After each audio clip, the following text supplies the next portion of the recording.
And I can tell you if you are interested about, because it is written on the paper you gave me, sort of, how do you say, something curious, which happened to me when I was making a recording on the flat.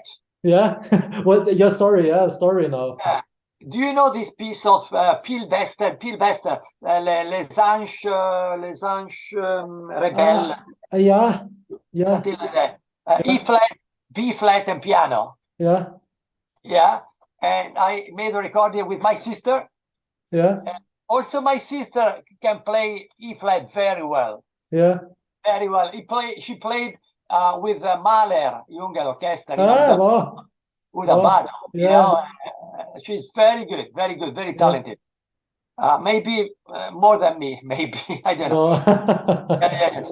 And when I was making the recording in the beginning, I felt just strange. I felt, you know, when you are not familiar with the radio, don't feel comfortable. Something was not working. But I selected the reed just the day before. I thought, but the reed was good yesterday. How it doesn't, you know, it doesn't speak, it doesn't.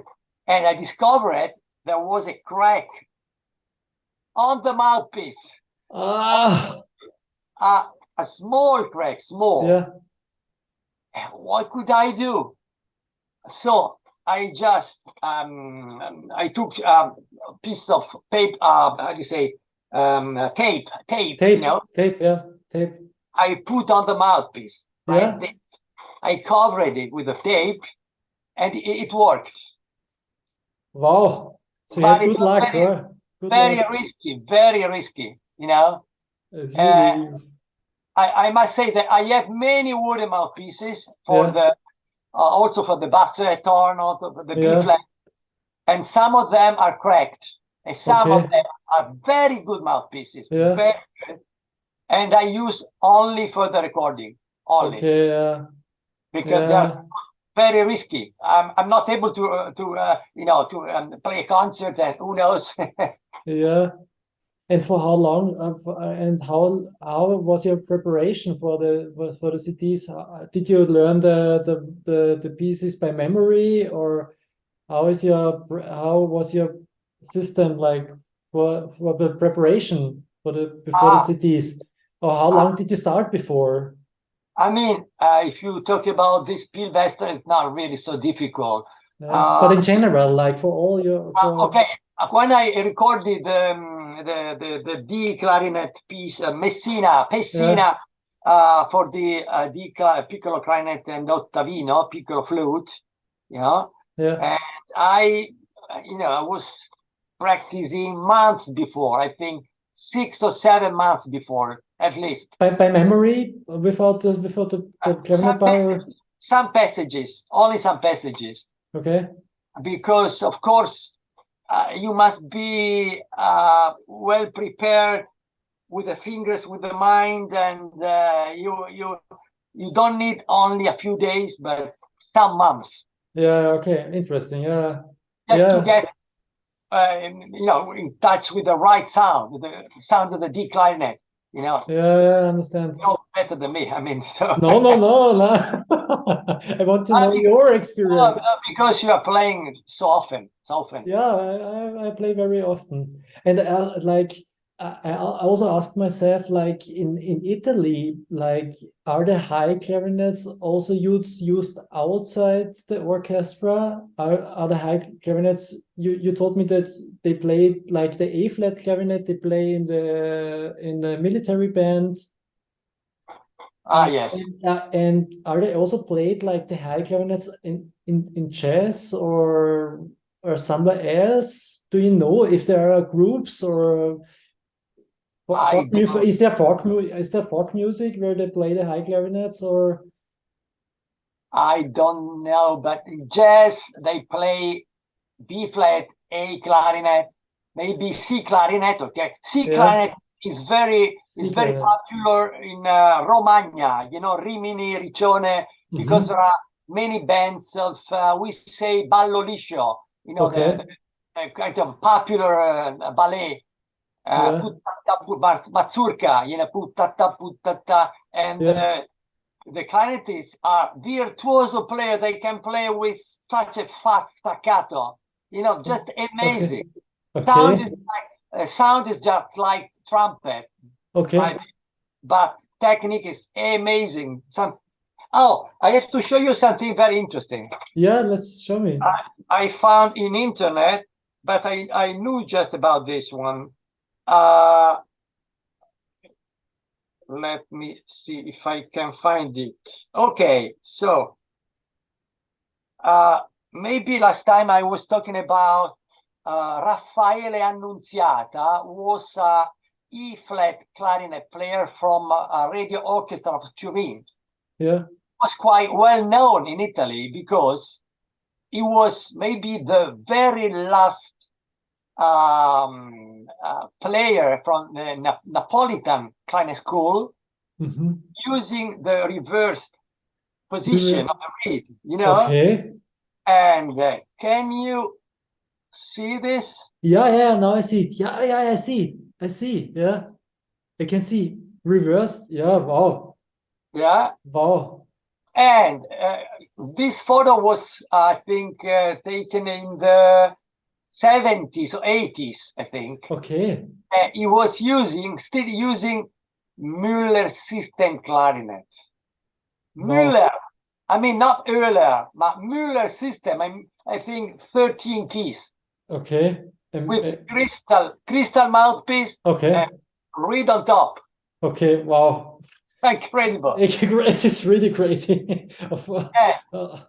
I have a recording of this clarinet player performing the Ponchielli Quintet. And I was quite curious to listen the sound. The sound is not bad. The sound is not bad. It's quite well centered, but maybe staccato articulation is not so clear, not so clean. But it's hard, or if it's turned around, you cannot do it like in this like if you play like with the reed like normally. The sound is a little bit dirty and not clean enough. Yeah. Not like this. It's something. And how is the intonation? Like if you turn it around and you play higher notes, how was it? I mean, these players. It's harder to like. Yeah. Harder to handle. This player could cope with that. Could be very good anyway. Could be because he was very talented. Very talented. But on average, I also am wondering how it can be possible to be one in tune when it goes upwards. But if you play, you have to change the position, the posture. It's not like this, but like this. Like this, okay, yeah. And it's different. The emission is more direct. Okay, yeah. And maybe when you get to the high notes, it's not really so difficult because playing in this position could facilitate the high notes, Yeah, why not? Yeah, it's different angle. But still, I'm not really so fond of this clarinet school. I mean, the Napolitan clarinet school in Italy in the 19th century was really so strong. The position of these clarinet players, the ideas, opinions were really strong, and they put on the treatises, on the methods. Yeah. Sebastiani, Labanchi, they played in Naples. And there is an anecdote about Sebastiani, who was a sort of boss of clarinet players in Naples. Okay. In the ballet season, he was the one giving the A, intonation, not the oboe, but clarinet player was just playing at the beginning. Okay. And the oboe. That's curious, Why not? Yeah. Interesting. what is your favorite work like for the high clarinets or for the D or E flat clarinet? Do you have a favorite piece you love? I would say there are not so many, but Ponchielli and Bassi. Bassi, duetto for B flat clarinet, E flat clarinet, on Sonnambula.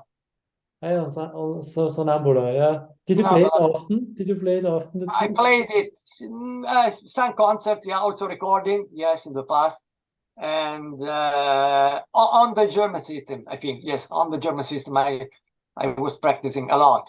That's quite hard. There's a variation for reflect, variation. I know, yeah, it's hard to play. Yeah, but fun piece, really. Yeah. Interesting. And for the future, what are you planning with the high clarinets, with your collection? Are you doing another recordings, or what do you plan? Actually, just in these days, I just have an idea about, there is a clarinet method from the late 20th century, about 1890 or 1920 of Carlo della Giacomo. Yes, and on this method, he put many studies, exercises, and pieces for different clarinet sizes. Okay. 2 B flat clarinets, 2 B flat E flat bass clarinet, 2 B flat clarinets quartet. Yeah. And I selected 4 duets for B flat and E flat clarinet. Okay. 4 duets. Okay. And I wanted to make a recording with my sister. Okay, wow. Yeah. I mean, they are not really so difficult, but there is a minuet with trio, there is a gavotte, there is an allegro presto. Okay. Just for fun. I mean, not interesting. But to play a duet without accompaniment. I mean, with 2 clarinets, E flat and B flat. I don't know. Any other examples? I don't know.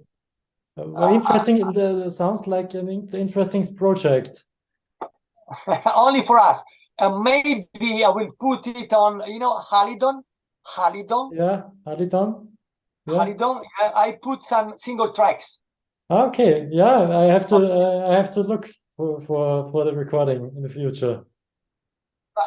I can send you the link, because you could do that also. Not CDs, not all CDs, but you just make a recording of single track, maybe a few minutes, also 3 minutes, 4 minutes. Yeah. And you give this recording to Halidon. They put on internet, Deezer, Spotify, YouTube, and everything. You can get some royalties. Yeah, okay, maybe. Cool. So interesting. Luigi, I think it was so an interesting interview. Like you told me so much. So thank you very much for your insights and your experience. You're welcome. Very welcome. Thank you.